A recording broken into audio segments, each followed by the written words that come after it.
So అందరికీ నమస్తే, నేను మీ anchor Lavanya. Welcome to Social Post. ప్రస్తుతం మనం ఈ రోజు సాయి కృష్ణ ఆజాద్ గారి దగ్గరే ఉన్నాము. సో ఇప్పుడున్నటువంటి సోషల్ సర్వీస్ కి సంబంధించినటువంటి యూత్ కి చాలా వరకు చెప్పడానికి రెడీగా ఉన్నారు. ఒకసారి సార్ మాటల్లోనే అడిగి తెలుసుకుందాం. సార్ నమస్తే. సార్ నమస్కారం అండి. అంటే ఇప్పుడు మన భారతదేశంలో తీసుకుంటే సార్, వ్యభిచారాన్ని లీగల్ గా చెప్పొచ్చా, అనీగల్ గా చెప్పొచ్చా, అంటే ఎలా?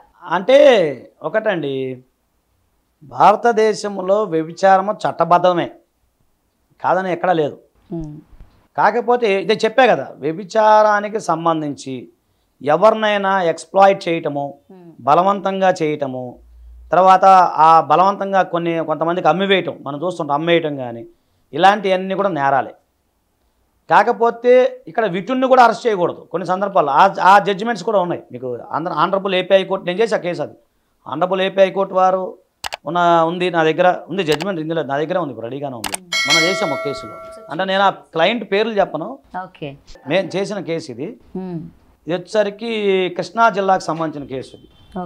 ఇదిగోండి 370A సబ్క్లాషన్ 2 వచ్చేసరికి section 3 and 4 immoral trafficking act అనమాట. అంతకుముందు మనకు చెప్పారు, Padala Venkata Sairam Reddy versus state of Andhra Pradesh case అనమాట. క్రిమినల్ పిటిషన్, ఇది పాతది, రెఫరెన్స్ అనమాట. మేము చేసిన కేసు మేము చెప్పకూడదు, ఇది మాత్రం రెఫరెన్స్ కేసు.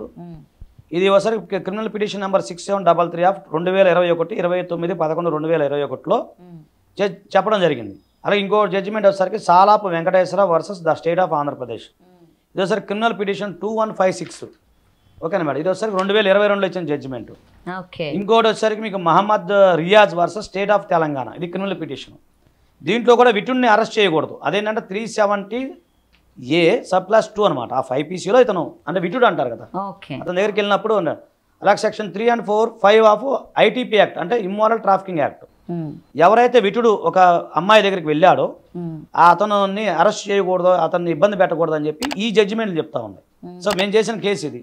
అయితే మా పార్టీ పేరు చెప్పకూడదు కాబట్టి అందులో ఉన్న రెఫరెన్స్లు మీకు చెప్తున్నాను. పడాల వెంకట సాయిరామ్ రెడ్డి అనేది ఒకటి, అలాగే జడ్ లూర్దియన్ నాయుడు అదొకటి సంబంధించిన కేసు. అలాగే Rupender Singh versus state of Karnataka, Rupender Singh versus state of కర్ణాటకలో కూడా ఇతను విటుడు అనమాట వీళ్ళు. సో దానికి సంబంధించి మేము హైకోర్టులో క్వాష్ చేసాము, అది క్వాష్ అయిపోయింది. ఓకేనా. సో అలా అనమాట. ఇప్పుడు జనరల్గా ఏంటంటే విటున్ని కూడా అరెస్ట్ చేయకూడదు అనేది ఉంది క్లియర్గా. ఇప్పుడు నేను చెప్పిన జడ్జిమెంట్స్ ప్రకారం ఎట్లా కొడితే వచ్చేస్తాయి మీకు. ఒకటి. తర్వాత ఇంకోటి ఏంటంటే స్వచ్ఛంద వ్యభిచారం అనేది నేరం కాదు. అంటే ఎవరు బలవంతంగా చేయకుండా ఒక స్త్రీ కనుక తనకు తానుగా, సరే ఆమె కుటుంబ నిమిత్తమా లేకపోతే ఇంకో నిమిత్తమా అని మాకు సంబంధం లేదు, కానీ తనకు తానుగా స్వచ్ఛందంగా కనుక వ్యభిచారం చేస్తే అది నేరం కాదు. ఆమె నేరం చేసినట్టు భావించకూడదు, ఆమెను ఒక బాధితురాలుగానే భావించాలి. అలాగే ఆమె యొక్క పేరు గురించి, ఆమె యొక్క వేరే అబౌట్స్ గురించి బయటకు రాకూడదు. అలాగే ఆమెను అరెస్ట్ చేయకూడదు. ఆమెకు సంబంధించిన బ్యాగులు ఉంటాయి కదా, మామూలు బ్యాగ్, లేడీస్ బ్యాగ్ ఉంటాయి కదా, అందులో అలాంటి మామూలుగా పోలీసు వారు సెర్చ్ చేయటం కానీ అలాంటివి చేయకూడదు. అలాగే ఆమెను దూషించకూడదు. సో ఆమెను ఒక బాధితురాలుగా భావించి రెస్క్యూ హోమ్ కన్నా తరలించాలి. అక్కడ ఆమె రెస్క్యూ హోమ్ అనేది ఒకటి ఉండదు. సో దానిలో తరలించిన తర్వాత వాళ్ళు అక్కడ ఒక పరివర్తన చెందిన తర్వాత బయటకు రావాలి. అలాగుండదు అనమాట. సో అంటే ఏంటంటే ఇక్కడ మీరు ఆలోచించాల్సింది, బలవంతంగా వ్యభిచారం రొంపిలో దింపితే నేరము అంటే మనకు తెలిసిన జడ్జిమెంట్ సారాంశం. పొద్దున మళ్ళీ చట్టాలు మారుతాయా, జడ్జిమెంట్లు మారుతాయా తెలియదు. ఇక నెక్స్ట్ మీకు BNS అని ఉంది, భారత న్యాయ సంహిత అని ఉందండి. ఇప్పుడు IPC వెళ్ళిపోయింది. IPC మీరు అరెస్ట్ చేశారు, కొద్ది రోజులు పోతే IPC క్లోజ్ అయిపోతుంది. ఇప్పుడు నేను చెప్పాను 370A సబ్క్లాస్ 2 ఇవన్నీ ఉండవు. ఇప్పుడు BNS భారత న్యాయ సంహితలో కూడా క్లియర్గా ఉంది, బలవంతంగా దింపితే ఉమెన్ ట్రాఫికింగ్. దానికి సంబంధించి నెక్స్ట్ వీడియో చేద్దాము. సో దాంట్లో కూడా అదే ఉంది, సేమ్ ఇదే ఉందన్నమాట. కాబట్టి లావణ్య గారు నేను ఏమంటున్నానంటే, చట్టబద్ధత ఉందా లేదా అనేది ఒకటైతే, ఎవరైతే అమ్మాయి బాధితురాలుగా పరిగణించాలి, ఆమె స్వచ్ఛందంగా వ్యభిచారంగా చేసినట్టయితే ఆమెను అరెస్ట్ చేయకూడదు అనేది క్రిస్టల్ క్లియర్గా ఉన్నది సబ్జెక్ట్. అలాగే విటున్ని కూడా ఇబ్బంది పెట్టకూడదు అనేది కూడా ఉంది.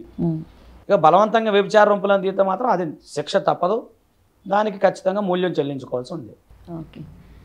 So thank you sir, thank you so much అండి. సాయి కృష్ణ గారు ఈరోజు మనకి విలువైనటువంటి సమాచారాన్ని అందించారు. సో ఇంతటితో ఈ కార్యక్రమాన్ని క్లోజ్ చేస్తున్నాం. నెక్స్ట్ ఎపిసోడ్లో మళ్ళీ కలుసుకుందాం. సో మీకు కనుక ఈ వీడియో నచ్చితే లైక్ చేయండి, షేర్ చేయండి, కామెంట్ చేయండి. So thank you.